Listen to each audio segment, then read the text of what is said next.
Welcome to public court news. ఆంధ్రప్రదేశ్లో సార్వత్రిక ఎన్నికలు దగ్గర పడుతున్న కొద్దీ చిత్ర విచిత్ర పరిణామాలు చోటు చేసుకుంటున్నాయి. ఇప్పుడు రాష్ట్ర రాజకీయం అంతా వాలంటీర్ల చుట్టూనే తిరుగుతోంది. వైసీపీ అధికారంలోకి వచ్చిన తర్వాత సీఎం వైఎస్ జగన్మోహన్ రెడ్డి తీసుకొచ్చిన ఈ వాలంటీర్ల వ్యవస్థపై ఎన్నెన్ని ఆరోపణలు, విమర్శలు వచ్చాయో ప్రత్యేకించి చెప్పనక్కర్లేదు. ఇప్పుడు ఎన్నికల టైంలో ఇదే వ్యవస్థపై అధికార ప్రతిపక్ష పార్టీల మధ్య చిన్నపాటి యుద్ధమే నడుస్తోంది.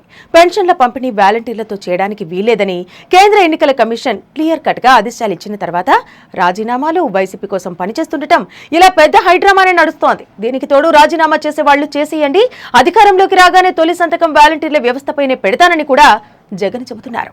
మరోవైపు కూటమి అధికారంలోకి వస్తే వాలంటీర్ వ్యవస్థను కొనసాగిస్తామని, ఉద్యోగులకు ఎలాంటి ఆందోళన అక్కర్లేదని టీడీపీ అధినేత నారా చంద్రబాబు నాయుడు భరోసా ఇస్తున్నారు. అంతేకాదు వాలంటీర్లకు భరోసా ఇవ్వడానికి వారి గౌరవ వేతనాన్ని 10,000 రూపాయలు చేస్తామని కూడా చంద్రబాబు ప్రకటించారు. ఉగాది పండుగ నాడు వాలంటీర్లకు ఈ శుభవార్త చెప్పారు బాబు. వాలంటీర్ వ్యవస్థపై చంద్రబాబు చేసిన కామెంట్స్, గౌరవ వేతనంపై ట్విట్టర్ వేదికగా వైసీపీ స్పందించింది. వాలంటీర్ వ్యవస్థ శక్తిని గుర్తించినందుకు టీడీపీ అధినేత చంద్రబాబు, ప్రధాని మోదీ, జనసేన అధినేత పవన్ కళ్యాణ్ కు ధన్యవాదాలని, ఇది జగనన్న పాలనా విజయానికి నిదర్శనమని అన్నారు.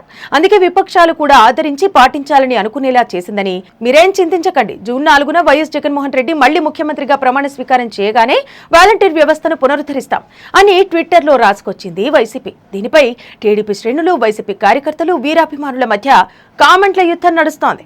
కాగా అంతకుముందు చంద్రబాబు కూడా ఇంట్రెస్టింగ్ ట్వీట్ చేశారు. వాలంటీర్లు తన రాజకీయ స్వార్థం కోసం మిమ్మల్ని తప్పుదారి పట్టిస్తున్న వైఎస్ జగన్మోహన్ రెడ్డి మాయ మాటలను నమ్మకండని, టీడీపీ, జనసేన, బీజేపీ కూటమి అధికారంలోకి వచ్చాక వాలంటీర్లుగా మిమ్మల్నే కొనసాగించడమే కాదు, మీ గౌరవ వేతనాన్ని 10,000 రూపాయలు చేస్తామని ట్వీట్ చేశారు.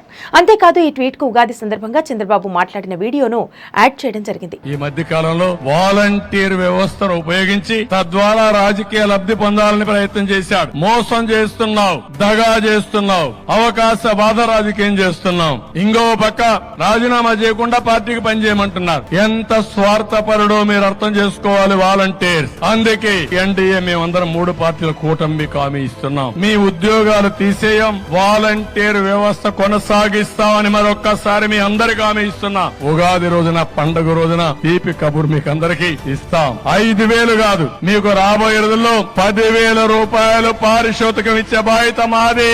ఇదిలా ఉండగా కూటమి అధికారంలోకి వస్తే వాలంటీర్లను తొలగిస్తామంటూ జరుగుతున్న ప్రచారాన్ని కూడా చంద్రబాబు తీవ్రంగా ఖండించారు. వారిని ఎట్టి పరిస్థితుల్లో తొలగించమని, కొనసాగిస్తామని తెలిపారు.